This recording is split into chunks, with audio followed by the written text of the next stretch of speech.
Hello all of you, I am Princy, student e Pathshala में आपका स्वागत है। In this video we will learn some word problems based on Euclid's division lemma.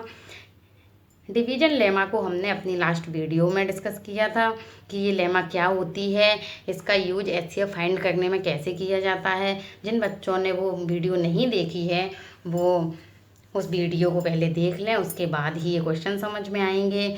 उसकी link मैंने इस video के नीचे डिस्क्रिप्शन बॉक्स में दे दी है, आप वहाँ जाके देख सकते हैं। So now let's start. आपकी एनसीईआरटी बुक का ये एग्जाम्पल है, ये एक्सरसाइज का क्वेश्चन है। आज हम इन दोनों क्वेश्चंस को सॉल्व करते हैं। इस क्वेश्चन में दिया है कि एक स्वीट सेलर है, एक मिठाई वाला है जिसने एक ट्रे में मिठाई लगाई है। ये ट्रे है, इस ट्रे में उसने कुछ काजू की बर्फी रखी हैं 420 एंड 130 बादाम की बर्फी रखी हैं। काजू की बर्फी को हम डिनोट करते हैं के से एंड बादाम की बर्फी को बी से, जिससे आपको डिफरेंस पता चल जाएगा। उसने कहा है कि उसने उसकी स्टैक लगाई है। स्टैक का मतलब ऐसे लाइनिंग में जो पीस रखते हैं ना ट्रे में, वही। That each stack has the same number. सब स्टैक में सेम नंबर हैं बर्फी के। जैसे हमने यहाँ काजू की बर्फी लगाई, ये हमने काजू की बर्फी। अब ऐसा नहीं है कि इसमें हमने फुल कर दिया एंड सेकंड लाइन में बस यहाँ तक छोड़ दिया। उसने बोला है कि सब लाइन में सेम बर्फी होंगी, सेम नंबर की। ठीक है, तो ये काजू की बर्फी, बट हमको ये नहीं पता है कि ये यहाँ कितने तक जाएंगे। बीच में हमको बादाम की बर्फी भी रखनी है इसी में। अब ये पता नहीं कहाँ तक जाएंगे। अब हमें कुछ बादाम की भी रखनी है, इसमें बादाम की रख दिए। इनका नंबर सेम होगा कि जितनी काजू की है एक लाइन में, उतनी सेकंड लाइन में, थर्ड लाइन में, सब में सेम सेम आएंगे। बट आगे नहीं पता कि ये कहाँ तक जाएंगे। उसने बोला है कि they take up the least area of the tray. इस टाइप से बर्फी को रखना है कि ट्रे में कुछ एरिया खाली रह जाए, कम से कम में बन जाए दोनों। तो what is the maximum number of barfis that can be placed in each stack for this purpose. कि कम से कम बनने के लिए इसमें क्या करना चाहिए कि ऐसा नहीं है कि सेम नंबर में, तो हम ऐसे भी कर सकते थे ना कि 1 2 3 4 इतना यहाँ तक छोड़ देते और सेम नंबर में ऐसे लगा देते। बट उसने बोला है कि ट्रे में लीस्ट एरिया कवर होना चाहिए, यानी कि यहाँ जगह छोड़ देंगे तो वो फालतू चली जाएगी, इसलिए उस बर्फी को हमने लास्ट तक लगाया है। अब हमें ये बताना है कि एक स्टैक में ये कितनी है, अभी हमको नहीं पता। अब हम लेट करते हैं, क्वेश्चन में नहीं करना, बस मैं आपको समझाने के लिए कर रही हूँ कि हमने लेट किया कि जो काजू की बर्फी हैं वो एक स्टैक में कितनी है, एक्स हैं। टोटल कितनी है, 420। टोटल है 420, लेकिन एक स्टैक में हमने एक्स मान ली। एंड ऐसे जो लाइनें बनी हैं उसमें हो गई वाई। लेट किया है हमने बस। बादाम की टोटल बर्फी कितनी है, 130, जिसमें जो इस स्टैक में जो नंबर्स हैं वो और काजू की बर्फी के नंबर सेम हैं, ऐसा क्वेश्चन में बोला था। तो ये कितना हो जाएगा, एक्स ही कहेंगी। बट यहाँ ये कितनी जाएंगी वो नहीं पता, तो उसको हम लेट करते हैं कि जेड। अब इसमें जो पूछा है कि मैक्सिमम नंबर ऑफ बर्फीज, तो जो बर्फी का मैक्सिमम नंबर होगा वो कितना होगा, उसके लिए हम हाईएस्ट कॉमन फैक्टर निकालेंगे। इन दोनों का हाईएस्ट कॉमन फैक्टर क्या आया, एक्स, क्योंकि यही नंबर सेम है। तो इससे हमें क्या पता चला कि इस क्वेश्चन में हमको क्या फाइंड करना है, 420 एंड 130 का एचसीएफ फाइंड करना है, जो एक्स आया। अब आप लोग सोचेंगे कि मैंने ये क्यों बताया, मैं तो यहाँ पे ये भी सीधा बोल सकती थी कि ये जो वर्ड प्रॉब्लम दी है उसमें 420 और 130 का एचसीएफ निकाल दो, यूक्लिड लेमा का यूज कर लेना, बस आंसर आ जाएगा। बट वो तो आप बस एग्जाम के लिए कर लेते, बट आपको समझ में नहीं आता कि इस क्वेश्चन में क्या पूछा है और इसको कैसे सॉल्व करना है।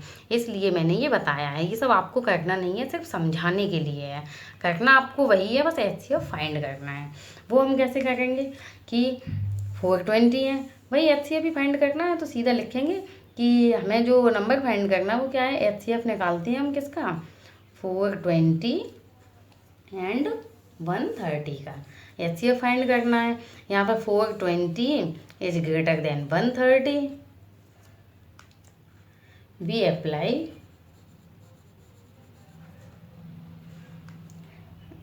Division lemma. अब ये मुझे वैसे तो बताने की ज़रूरत नहीं है क्योंकि मैं लास्ट वीडियो में ये सॉल्व करना बता चुकी हूँ, लेकिन कुछ बच्चों ने नहीं देखा होगा इसलिए मैं बता देती हूँ। We apply division lemma. अब इसमें ग्रेटर नंबर डिविडेंड होता है तो 420 equals to divided into quotient. Quotient क्या आता है, हमें डिवाइड करके देखना होता है। 420 को हमने डिवाइड किया, 3 टाइम्स जाएगा, 3 9 3 1 3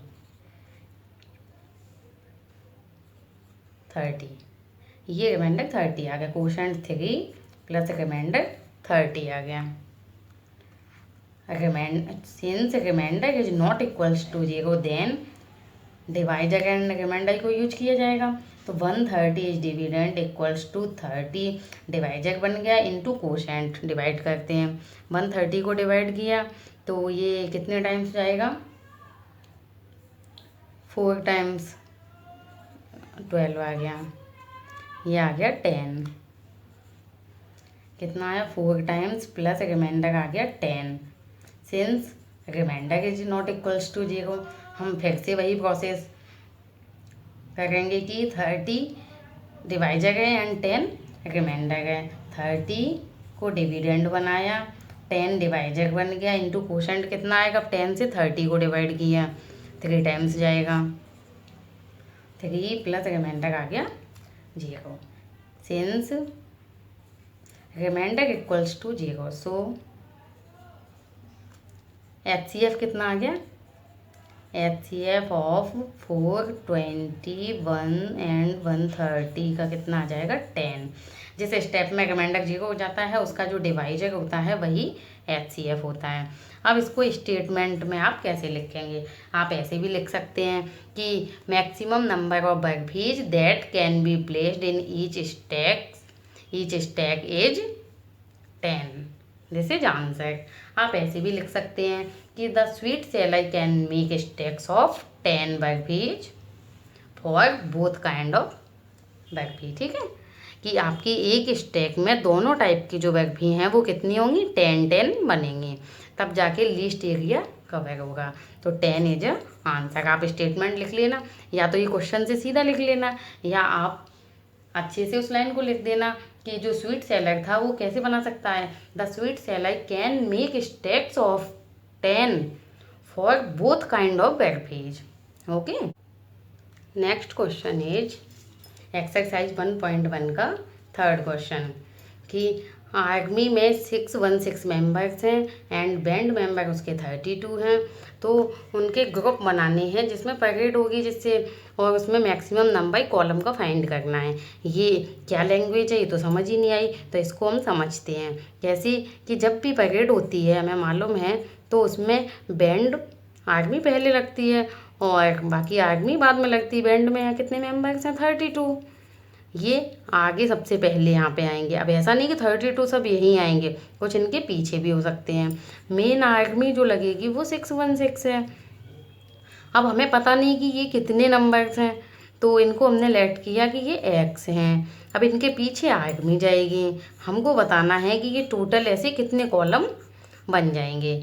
तो ये कॉलम कितने बनेंगे, तो इसमें हमने कहा कि बैंड में ये जो लाइन है आगे आगे जो लोग खड़े हुए हैं जो मेंबर वो एक्स हैं। अब इनके पीछे बैंड के कितने मेंबर हैं, वाई लेट किया। ऐसे ही जो आर्मी है उसमें ये तो सेम रहेंगे क्योंकि आर्मी तो बैंड के पीछे ही रहेगी, तो ये एक्स हैं तो ये भी एक्स होंगे। बट ये और पीछे कितने जाएंगे ये नहीं पता ना, तो इसको जेड लेट करते हैं। इसमें कॉमन फैक्टर क्या हो गया, हमारा हाईएस्ट कॉमन फैक्टर एक्स हो गया, यानी कि हमको HCF फाइंड करना है।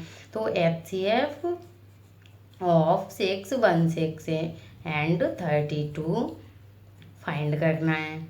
Here 616 is greater than 32, we can apply division lemma. Division lemma का यूज करते हैं। आप ये स्टेटमेंट किसी में भी लिख सकते हैं, कोई सा भी क्वेश्चन आप HCF का सॉल्व करेंगे उसमें लिख सकते हैं। अब आप ये मत कहना कि यहाँ नहीं लिखा था, आपको जो सेंटेंस अच्छा लगे आप लिख सकते हैं।